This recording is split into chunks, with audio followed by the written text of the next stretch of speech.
Hey, Keeks. Hi. I got a helper today, right? Yeah. We've been getting stuff done in the boat after fishing. Yeah, you picked up some new baits this weekend. For the cabin. Yeah, we stopped at Thorne Brothers yesterday afternoon and got some more baits. You picked up some swim baits. You picked up some jigs, stuff for crappies. Bass and walleyes. Crappies, bass, and walleyes. But right now we're fishing crappies, as you know. I'll tell you what, it is a beautiful day out today, Sunday. Absolutely awesome. Chilly start for sure. It was in the 30s to start this morning. We do have a little bit of wind. It's always deceiving, and I tell this to everybody this time of year. It's always colder on the water, right? Yeah. Okay, so you always want to like wear something, shorts and a t-shirt. It's nice out and fine. You get out of the water and you're like, oh boy, it's cold. So water temps, they're now in the 50s. Just talked about 40s.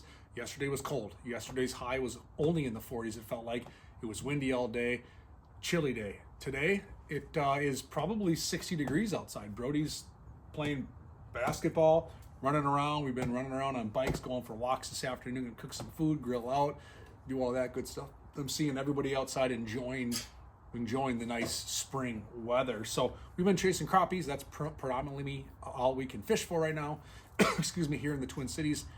We've mentioned it, Wisconsin, Dakotas, Iowa, whatever, you can target other fish. It's a closed season for keeping, but there's some catch and release seasons specifically over in Wisconsin. So crappies, that's what we're talking about, right? Yeah. Big ones? You catch big ones? How big? Oh boy, she catches really big crappies. So we've been chasing crappies. Things are doing exactly what they should be. We're looking at water temps teetering now into the low, even mid 50s in some of the back cuts. Deceiving because it gets to that point usually later in the day.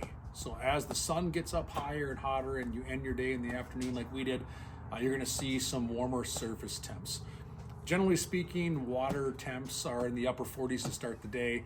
We want them to stay into the 50s overnight for things to really start to kick off. And if you look at the 10-day forecast this next week, it's nice. It's in the 60s this next week. It's going to be warm. I'm super pumped up. We're really going to get these fish to turn on. They're biting good. My best bites, I've gotten this question over and over again the last few days. My best bites for better sized fish seems to be in the milfoil, in the weeds, not so much back in the boat channels and the cuts in the harbors. Plenty of fish in there. Don't get me wrong. Plenty of fish in there. But those seem to be your 7 to 10 inchers. An occasional okay 11-inch fish from what I'm seeing. And all my fish that are 10 to 12 with your shot at a 13, we've even seen some 14s, are coming in, I guess you can call it main lake weeds, milfoil, 5 to 8, 9 feet of water. Yes, you're out there more in the wind, more in the elements. It's colder. I've been living in my Blackfish gear. I am wearing shorts today, which is nice, huh? I got shorts on now this afternoon. You notice I'm still rocking a hoodie. I'm not quite in sun shirts out on the water, maybe around the house.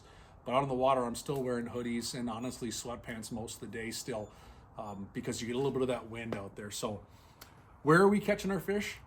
Main Lake milfoil. Those are our better sized fish. Tuck into the boat channels, the boat harbors, the back bays, loaded with fish, super fun with the family, kids, friends. Bobbers are going down.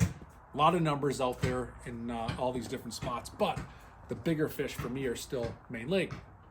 How are we catching them? What do you think we're using to catch them?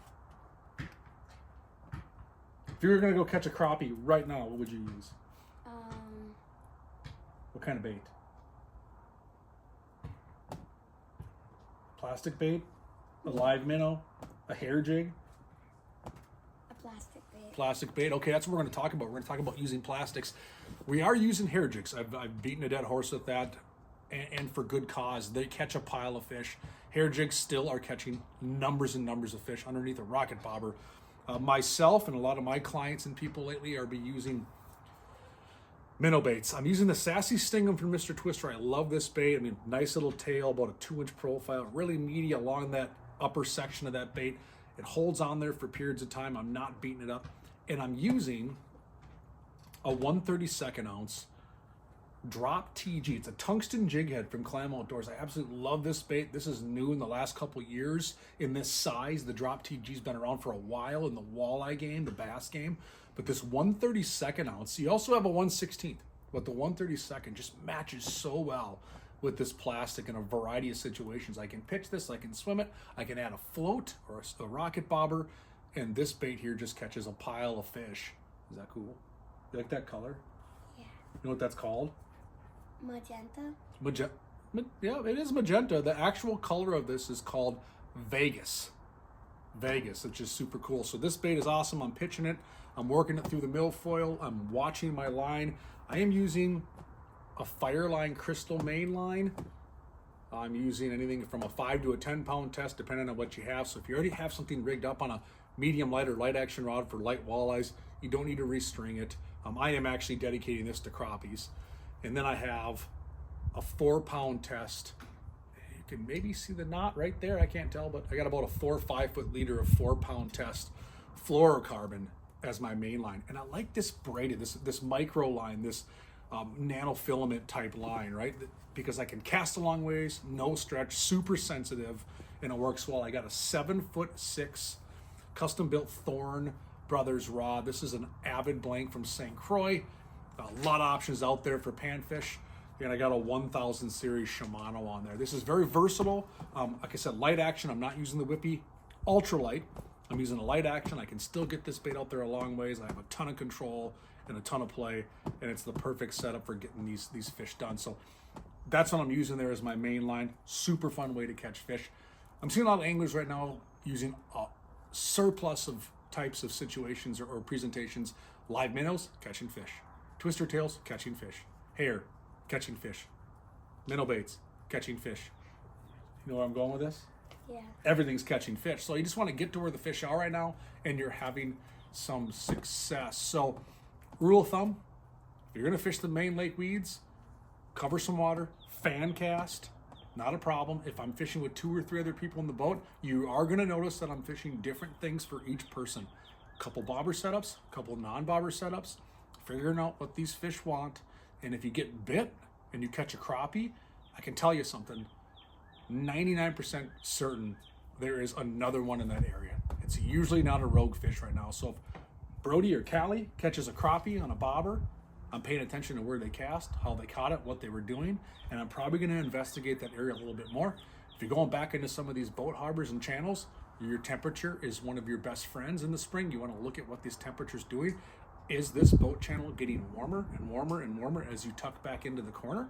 And if it is, more often than not, you're going to find fish back in there. If you see that the temperature's not changing, there could be a reason. There could be cool water being flushed in there because of the wind. It could be a number of variables, the bottom content, the substrate, that kind of stuff just might not be holding that warmth. Wood docks generate heat. Look at the big wood pillars that are staying in these bodies of water like Minnetonka. Look at these fixed docks that aren't moving. That draws in heat, sun, draws in bait fish, draws in comfort, draws in crappies. So those are some of the things you want to take into consideration. So this week, super pumped up. It's going to be nice out. It's going to be in the 60s. It's going to feel like springtime. The crappies are going to chow. We're looking towards the second half of April, which gets me excited. I love this time of year. We still got several weeks of wonderful crappie fishing.